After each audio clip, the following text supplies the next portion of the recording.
When Galileo first placed his eye to the cold metal of his telescope, he had no idea of the significance of the worlds he would discover. In a divinely orchestrated ballet, 4 points of light moved around the planet Jupiter. The discovery of Jupiter's 4 moons meant that celestial bodies don't solely revolve around Earth. It provided further support for the proposal that Earth was not, as many believed, the center of our universe.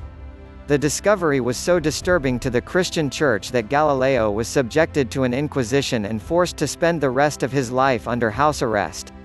More than 4 centuries have passed since 1610, when Galileo first spotted the 4 moons, and our understanding of the cosmos is unprecedented by comparison. Today, NASA's Kepler spacecraft has discovered nearly 4,000 planets orbiting around other stars. After almost 60 years of exploring, including up-close imagery by multiple spacecrafts, we now know there is water throughout the solar system. And where there is water, so might there be life. It's easy to imagine that a discovery of life in another world might cause an uproar among people of faith. Did God also create that life? What does it mean if the organism is not carbon-based like we are?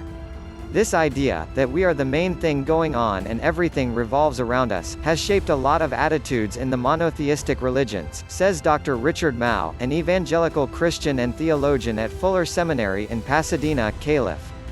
Mouw is one of 3 religious leaders I spoke to for this column. The idea of life on other worlds or other planets would simply be affirmation of what Christians and Jews have always believed, says Mouw, arguing that panic over extraterrestrial life is unwarranted. He, God, created galaxies and all the rest of it, none of that should be shocking to us. I think it would expand our appreciation of God's universe. Cosmic pluralism, the belief that many worlds, planets, moons, and even the sun could contain life, is a centuries-old philosophical belief that appeared heavily in Islam in the medieval era. The belief system is still relevant in modern Islam, says Dr. Muzammil Siddiqui, an imam and director of the Islamic Society of Orange County. I personally don't see any problem with life finding life on other worlds, he says. In Islam, the belief is that God created the whole universe and has taken care of everything, and every being that might exist. Rabbi Elliot Dorff, a professor of philosophy at the American Jewish University, says Judaism also agrees with this concept. The appreciation of God should be even greater given that we are now finding other planets, let alone all the other galaxies, he says. If there happens to be life on one of those other planets, then it would simply affirm God's role in creating the universe. Scripture from Islam, Judaism, and Christianity say similar things about the beginning of our planet. God created the heavens and earth in 6 days. And while this interpretation varies depending on the faith, all 3 scholars I spoke to believe this timeline is meant to serve as a metaphor. These are not human days that last 24 hours, but divine days that can range from 1,000 human days to millennia.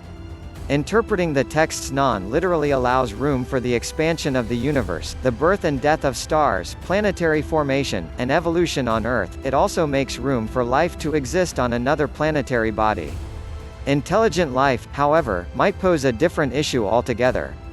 I think the idea of intelligent life is the real challenge because we consider ourselves fallen human beings, says Mouw. Jesus came to save the human beings, but what about creatures on other planets? Dr. Siddiqui says Islam finds no issue with intelligent life existing anywhere in the universe, except in human form.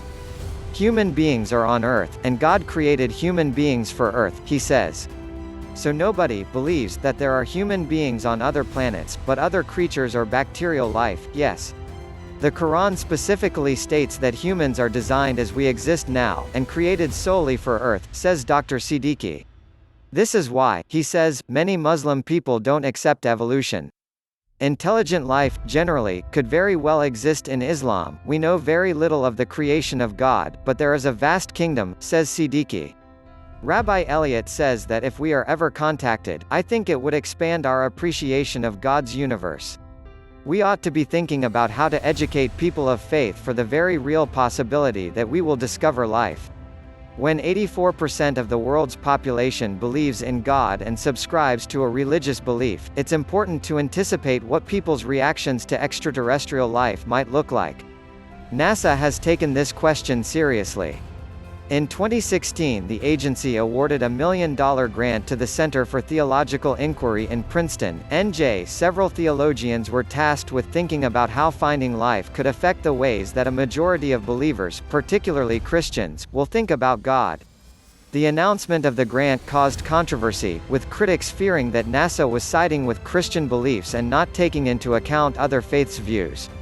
NASA and the Center of Theological Inquiry did not respond to my requests for an update. Science and religion are two parties that need to be talking, says Dr. Mao. We ought to be thinking about how to educate people of faith for the very real possibility that we will discover life, he says. We need to do the spiritual and theological and scientific education of the faith communities to get ready for that. Otherwise we're going to end up with very vocal people in our community who are either in denial or feel somehow that their faith has been deeply threatened. Both of those are the wrong responses. All three major faiths have scripture to back up the possible discovery of life, intelligent or not. Maybe the secular world will have more to contend with if evidence of life is ever discovered. Or, perhaps such a discovery will answer some of humanity's biggest questions. After all, who among us has not wondered whether we are alone in the universe? Carl Sagan once wrote that science is not only compatible with spirituality, it is a profound source of spirituality. While answers remain unknown, Dr. Mao agrees with Sagan that there is much that science and faith share. We should not pit ourselves against the Carl Sagans of the world, he says. Instead, we ought to take delight in the fact that even if we disagree about the ultimate nature of reality, we share this profound sense of mystery and awe of the cosmos in which we find ourselves.